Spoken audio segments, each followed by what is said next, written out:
Good morning and good afternoon, good evening, wherever you're tuning in from. You have arrived at Cut the Shit, Cue the Genius, in case you were wondering, what is this?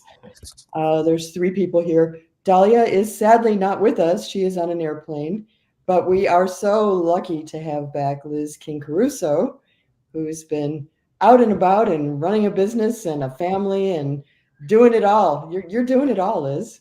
So thank you so much for joining me, because everybody knows to have me alone with a guest genius is probably not a really good thing. Anyway, I would also love to welcome our guest genius, John Fuhr, CenterCircle Creative, who has done an amazing report that we're going to talk about today and talk about the philosophy, the ideology, the what planners should do about it, and what's in the report. And I want Liz to kind of kick us off because I know you've got some questions. Yeah, I'm really excited to talk about this because I know that the report circles around networking at events, which is a topic that I think, is obviously one of the main reasons why people go to an event. And some of the things I started to read, I was like, oh, those resonate with me personally in terms of how I network and like to connect at an event. So the research that you did, the report that I saw, is called Networking Spaces That Works. Can you tell us just a little bit about kind of what led you to do this report? And then we can get into some of the findings and what that means for our industry. Oh, absolutely. Yeah, it's great to be here with you guys. It's so interesting. We're doing events right in the middle of, sort of at the tail end of the pandemic, and something that everyone was kind of worried about was like, what are events going to look like post-pandemic, and what's going to be the impact of new design trends and all that. And we discovered that the thing that kept coming up was, content's great, the general session's great, but no one's seen each other for like 2 years or whatever. So when we go to an event, we want to network.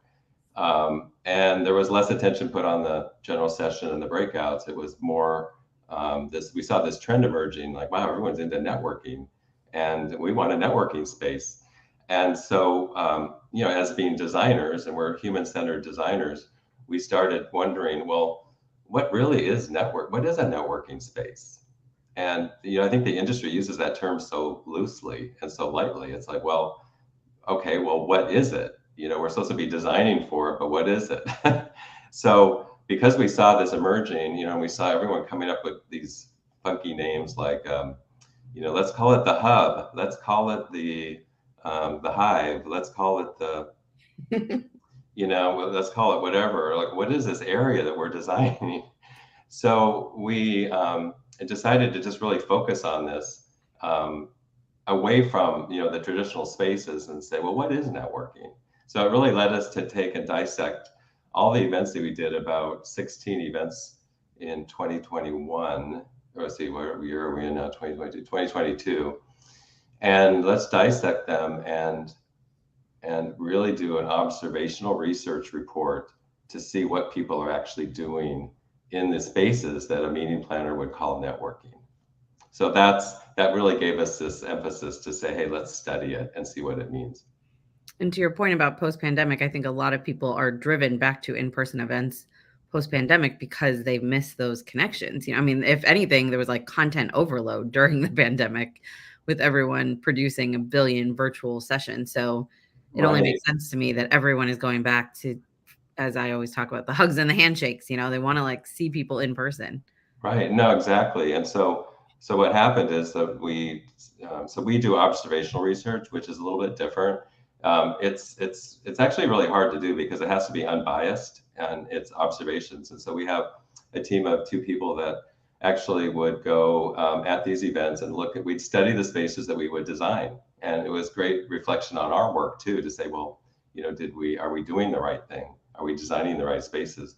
So, and with our clients, we do a lot of post-event debriefs. And so we actually share our research with our clients at the end of the event. And so what we did is we took all those events for 1 year and took all the observations and looked at it and then synthesized it down to say, well, what did we see? And then what were the trends that came out of it? So it's hard to be unbiased because, typically if you were going to do your event, you'd be looking at things totally different than what somebody who doesn't know events would look at, because we're looking at the attendee behavior. We're not looking at really specific things. We're not trying to solve any problems at that stage. We're just trying to purely say, what are people doing?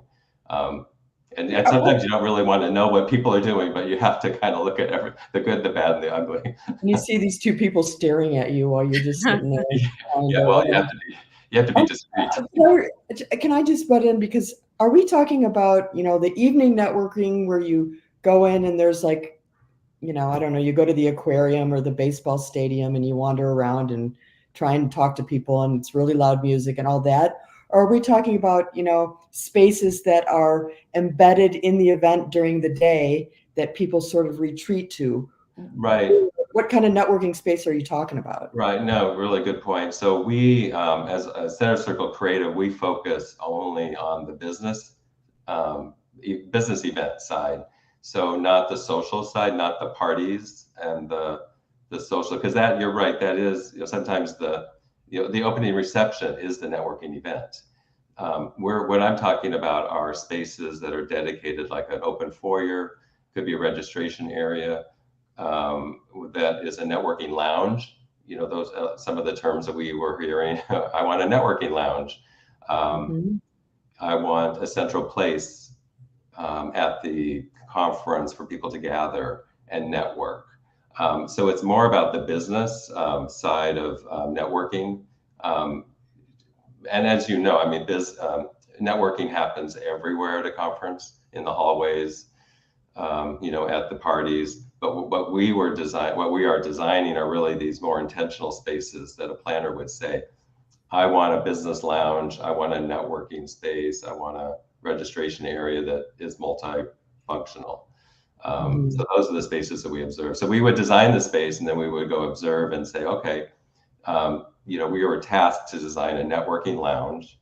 And then we would go in and say, oh, what are people really doing here? Are they really networking? And what does that mean? So what did you find? What are they doing? What are they doing in these spaces? Well, that's the fun part, is after taking all these data points and then synthesizing it, the trends we saw is that, people are spending more. Well, I would say the biggest finding was really that people aren't, so networking is typically, when you think about it, is two people talking or a group talking, or, they're networking, they're talking to each other. The biggest thing that we found is that a lot of people were finding alone spaces and places to get away from the networking. So it's really kind of interesting to see that behavior. And even if you didn't design for it, people were searching for it. So we would not only look around the spaces that we designed, but we would look around the venue and say, oh, look, there's somebody sitting at the end of the hallway. We've all seen this. At the end of the hallway, on the floor, near a power outlet, on their laptop on a Zoom call. So that's what the things that we would find.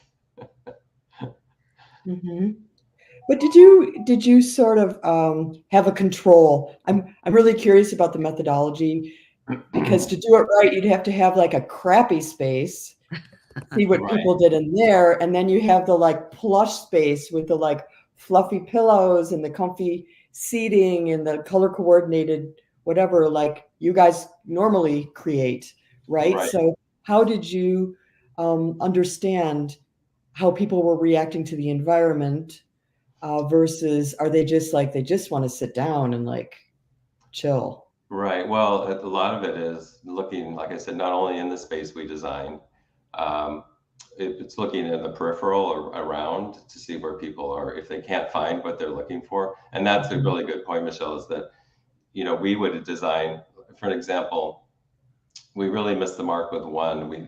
The feedback was, I need a networking space. I need everyone's going to be missing each other. They're all going to want to talk. So, we need spaces that support 2 people, 4 people, sitting down, standing, different postures in a space, and really want to help, get people back together again. So, so we would observe that space, and then we would notice, and I could be a little dramatic here, but at one point, and we would observe it at different points of the day, so morning, afternoon, evening, we would, at certain points, we would look at that space and there would be no one talking to each other. And the whole room would be individual people on their laptop working, not one person networking. But they would be doing it in a space that was designed for 4 people to talk to each other. Mm-hmm. So it's kind of almost worse, because if you have 4 chairs clustered, but someone only wants to go and work on their laptop, they won't go to the 4-chair space because they don't want anyone to then invade their space. exactly. So it's got to be a really difficult thing to do. Right. And no, you're right. And so then you see people taking up, and then we do see that behavior where nobody will join them. And so now there's a group of 4 that want to sit down and do the networking. And they got nowhere to go. They have nowhere to go. So, but I mean, the control is interesting because, we know we have a lot of tricks in our design work. We know how to, we know that people prefer different postures. We know that people prefer, some people, like I have to work at a desk. I'm just that way. I need a desk. I need a task chair and I need a desk. A lot of people want a couch. They work during the pandemic on their sofa at home, and they go to an event, and that's what they want at the event. So I think, trying to say that everybody needs something. It's more about what is the mix, and that you need to design into a space so that there are some spaces that are intentionally designed for an individual versus a group, and that you're aware of that mix instead of ignoring it. And I think that's what we discovered. So you normally start out with the planner gives you sort of a mandate, right? We want a networking space and we want it to function in this way. And then you, as a human-centered design studio, work around those sort of objectives. But Right. Should we really be having the meeting planner giving you those instructions versus, now after doing the report that people don't even behave that way? So I don't know, Liz, you're a meeting planner. Tell us, should meeting planners actually be dictating what they want in a space, or should they be thinking about, what attendee behavior is and designing for that? Because we're taught as planners, you want it this way, you want them to be in the space, you want to have them talking, you don't want them to not be participating in the general session or on the trade show floor. We don't want them kicking back, with fuzzy slippers and, as Dahlia would say, cheese popcorn, enjoying themselves. So what do we do? Should the planner be in charge of this, or should we let the designers who know what they're doing have at it? Yeah, I would imagine there's a good amount of tension there because planners do, as you said, they kind of expect, well, actually, whether it's the planner or the the host, the client, whoever it is that's holding the event, there's just this thought that if everyone's not doing what I want when I want them, then we're failing. And, I imagine, John, and I did see in your research that you have seen that people are doing a lot of their own thing, whether that's working on their own, networking on their own way. And I guess it's a post-pandemic thing, but I think that has to create then a pull between what the attendees really want to be doing at your event. I mean, what if we didn't create these very specific agenda for them in these very specific spaces, and we kind of let them drive it a little bit? I think event organizers are afraid that the attendees would all be somewhere other than their event doing what they want to do, whether it's working or it's why not, it's like we can't have a board meeting in Hawaii. No one would come, or we can't do it at Disney World. Everyone would, be there with their families. They won't. Yeah, I mean, we've had clients who are upset that the exhibitor hall was too close to the conference room because people were talking too loud in the exhibitor hall while sessions were going on. It's kind of isn't that part of what you want them to be doing, though, is networking, but it's not happening when they want it. Or, the lunch breaks are too long because if we give them too much time, they won't come back. Well, that time is sometimes the best networking time. And often we don't give them enough time to eat, use the restroom, check their email, and have one conversation, let alone meaningful networking. Well, we have to interrupt. So we have a client, one of our clients. It's I think it's a pretty radical, but their philosophy is They've designed their event so that they give their attendees maximum choice throughout the entire day. And that's their philosophy. Now, What does they that look have, like? what's that? What does that look like from a content, like all these pieces that people are wanting to fit in and make Right. So they basically have everything is open all the time. So, feel free to go into a general session and leave.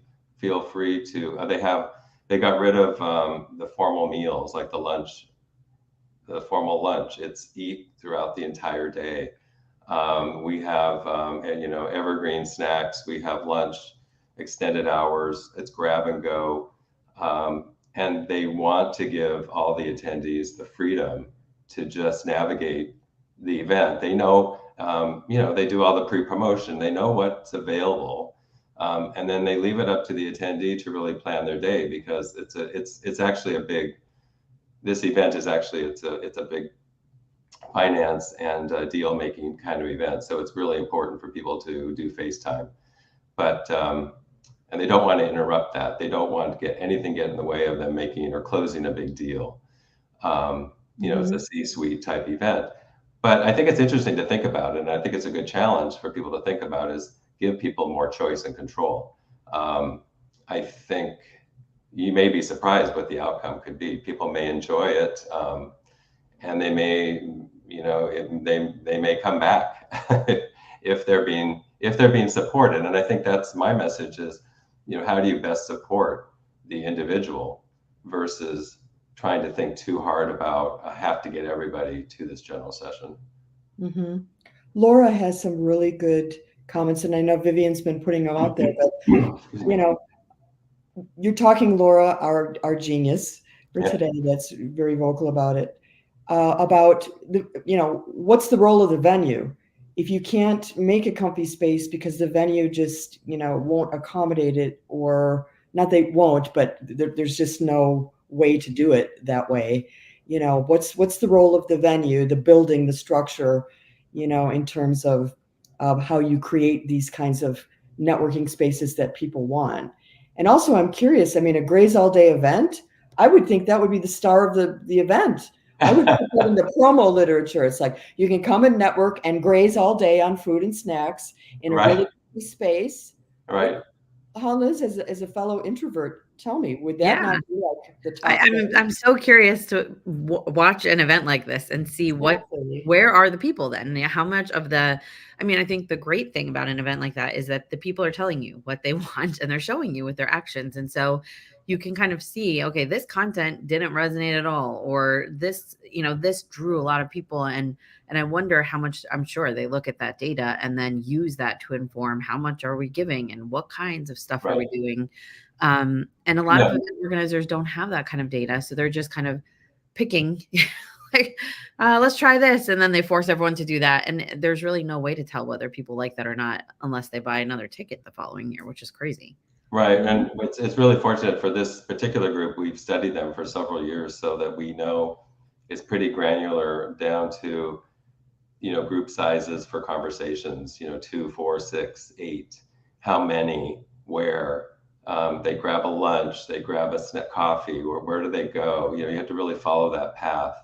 And, the worst thing is, having somebody want to do something and they look around and there's nothing, there's nothing there. So we go to the extreme with this group because we know how important it is to have, for the attendees to have those conversations. So we have to make sure we have the right number. And the right clusters. But going back to the question on the venue, a lot of what we do is obviously with rental furniture and, intentionally designing spaces, because as there's a gambit out there. Some venues have amazing furniture that we can use. We can incorporate it into our designs. Others have nothing. We've been to some venues where you walk through the lobby or the foyer of the ballroom and there's not one chair. So I think there is pressure being put on venues more and more to have more furniture to play with. But that is definitely the wild card. And that's something to consider when you're doing a site visit too, is to look at the furnishings and what's available. What is the inventory that you can have your designers play with. Or even just the space themselves, it's like Yeah, one main room and a foyer. There's not that much you can do, or all dark rooms. right. I imagine, lighting and ambiance and things play into the comfort level of these spaces as much as how many chairs there are, what the table setup is like, Right. so that's something to think about all the way from the beginning of your planning. Right. And so a big part of our research was uncovering this need for individual work. So, I mean, I think we, as an industry, we understand the group dynamics and the conversations. But I think the biggest thing that I like to speak about is really the individual time that people need at a conference for doing heads down work, focus time, where they need to check an email or even go on a Zoom call for, a half hour. Really pay attention to that, because I think now that everyone's working from home and everyone's working remote, I think that that's probably the most underused or the less supported space is really for the individual. So, and it goes from working individually to, hey, I'm an introvert. I need to chill before I go to my next session.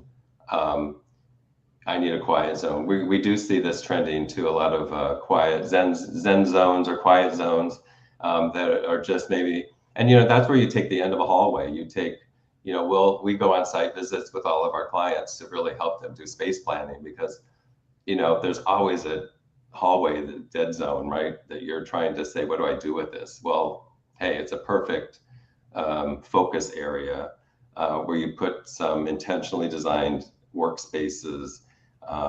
And hey, guess what? You can have a sponsor that space. So those are the kinds of things that that really came out of this research. So we're really helping our clients understand. Maybe it doesn't have to be one room that does everything, but look at the entire footprint of the event and say, where do the individuals work? So for those that have joined us a little bit late, I want to just kind of recap. What we're talking about is a research that you did, John, on how attendees actually behave and designing spaces around that behavior. And it's sort of a philosophical discussion about, should we design for what they really want, or should we design for what planners think that they need to do in order to fulfill certain objectives around the event.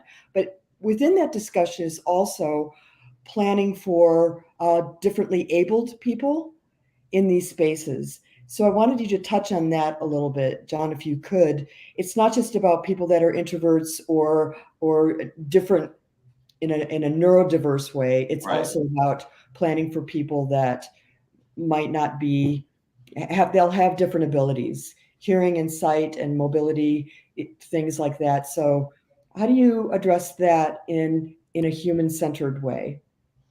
Right. Well, and I think, there is that every group has a profile of attendee, and I think that was the big takeaway too. Is at every event, it's interesting. Like some industries just have different types of people gravitate toward different industries, as you can imagine.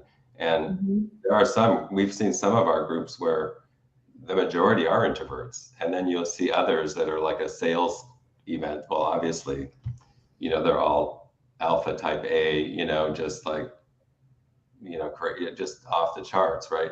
So but there's always a mix at every conference of every type of person, but there are some industries that just gravitate toward one or the other. We've noticed that with some of the spaces we've designed. We've seen a higher demand for individual spaces versus group spaces. So Are you, as a designer, I mean, you must have some sort of mental checklist around, I don't know, aesthetic and color and comfiness and, I don't know, memory foam versus, just inflatables.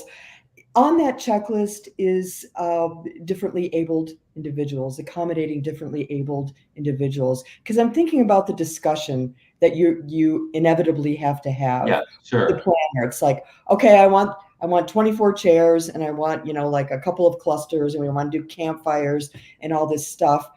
Do you push back a little bit sometimes on, well, have you thought about this? Our research shows X, Yeah, no, maybe totally. change some minds because you're like the professional designer of spaces. Planners really aren't. Right. Well, that's why we wanted to do this research too, to show people that this is what we observed Mhm. and to think about this for your event. Not that it's, um, it's always a question we always get is what's the right mix for us between the Yeah. individual and group spaces. And so it's a combination. Yeah, we need to hear, well, the funny part is that, you know, we intake the information, we ask a million questions and we get really geeky around space and what people do. And so we ask the client, but a lot of times the planner doesn't really, well, they know what they know, but come on, you're busy in the event. And a lot of times planners don't really get to see, they don't have time to see what's going on at the event. And I think the message too is that, hey, you do have to kind of take a step back sometimes and take a hard look at what people are doing. And we try to do that with our clients. We try to shed some light on, and well, this is, so we'll start off, if it's a brand new client, we'll say, okay, tell us about your attendees, tell us what you think they need. And then Mhm. we will say, well, here's what we see trending, and you may want to consider these spaces or these types of spaces or postures or seating.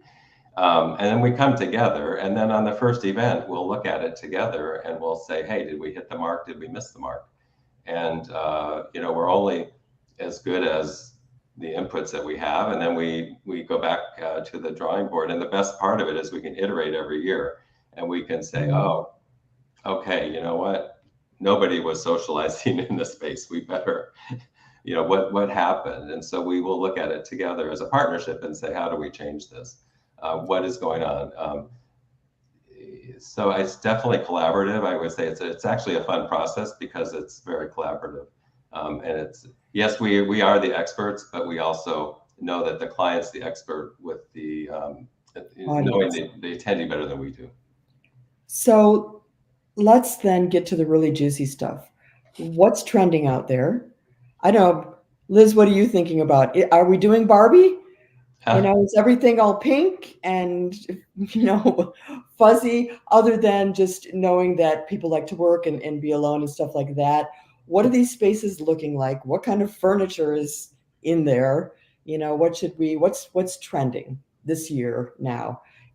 And I know we don't want to just necessarily go with trends because we've just talked about being human centered, but still, we like to hear what's cool. Yeah, well, I think that our industry is really hung up on the visual. I would say one of our biggest like pet peeves is that Yeah. when people walk into a space and they see the red couch Hmm. and they go, oh my gosh, I love this. I love, they see because the spaces we design are beautiful. I mean, I have to admit, but so at first glance, you're going to look at it and you're going to say, oh my gosh, this is beautiful. I love the red. Everyone goes to the design, they go to the color, they go to the look and feel. But that's the last thing that we discuss. We really focus on. Um, we look at the postures. We look at the choice that people have when they enter a space. Do they get to relax? Do they get to? Is it a high top? Is it a couch? We look at how it's performing. So we sort of look at this more as is the space performing? And we use terms like, is it working? Is it a hard working space? Is the space being used throughout the entire conference? You Is ever switch midstream and go, hey, nobody's in this space at all? Because what oh planners used to do is like, no one's working in this area of the exhibit hall. Let's put a popcorn machine in there. yeah. Let's set up a pop-up bar. I mean, does that happen in networking spaces? Do you Oh, yeah, absolutely. Yeah. So we'll for example, we have a designer that's on site when we have an engagement. But we did one event. This was in Scottsdale, and it was a beautiful outdoor foyer, outdoor space, and we set up for networking. And at one point of the conference, we looked out, and we had groups of four, I think, like outdoor furniture, and everyone was sitting alone. It was honestly, and when nobody was using it the way we thought they'd be using it. So Yeah. we went out there with the designers and we pulled it all apart. Because again, to the point earlier, if there's a grouping of 4 seats and one person sitting there, nobody's going to want to interrupt them and sit down. So So why is low furniture trending? low Joan furniture. is asking, yeah. Oh, Low low. furniture. Well, I'm not saying low. I mean, low is more like I'm thinking of a lounge versus a high top. So, yeah. But anyway, so we pulled the furniture apart and it was really funny. And then we went back an hour later and, that's what people wanted. They wanted places to take a break and sit on their devices and answer a few emails. They didn't want to socialize. So yeah, we do have to design on the fly because, if you can do it, if you have the time. Yeah. To what extent are you seeing apps and things used post-pandemic to support the networking? I mean, you're talking about the physical spaces, which is of course important, but the ability to find someone in the first place that they want to have a conversation with, do you see that playing a bigger role than it did pre-pandemic, or smaller role, or we have not something noticed. you guys are concerned really with? Yeah. Well, there's a company called Brain Dates that we have heard more about, I would say recently, where intentionally doing, appointment-based, find your tribe kind of thing. And then designing spaces intentionally for one-on-one conversations. We've seen a lot of one-on-one, meet the experts kind of a space. We are designing those quite a bit. What about bringing the keynote, if they would agree to that, into a small networking space afterward for, just a brief chat? I think that would be an effective use of a really creative space. And I mean, who wouldn't want to sit with Matthew McConaughey and, have a Starbucks and latte and, shoot the shit for 5 minutes? Yeah, no, I mean, what we're trying to really encourage is people will, when they design even a breakout room or a general session, is design it for more than that, right? So design it for the pre and post chats. Yeah. You're going to go to the expense of renting furniture, create a really great environment. Think about it as, leave the doors open.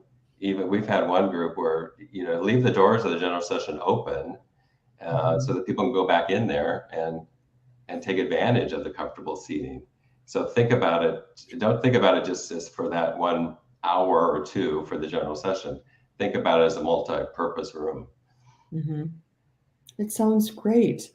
Well, Liz, why don't you take us out? And we'll remind everyone we won't be having a Cut the Shit, Cue the Genius show next week because in the United States, we are celebrating Thanksgiving on Thursdays. So we will miss you all, but we'll be right back the following week. And Liz, we are so glad that you were able to make it. And John, good luck with what you're doing and your research. I think it's super valuable because people want to go to events for more than just being spoon-fed information and having to skip through the paces of a typical event. They actually want to go there and maybe chill for 5 minutes and talk one-on-one and do some other types of things. And so we're so glad that you're here designing spaces for that. But take it away, Liz. Thank you for having me back, and John, for this conversation, and always to our geniuses who have such great comments in the chat every week. I love being part of this. And John, we thank you for your time. And we hope this has inspired some event designers and planners and people out there to rethink what people want from networking and how they can recreate their spaces to facilitate some of that. So thank you so much for everyone's time. We'll see you in 2 weeks. Thanks a lot. Bye, all.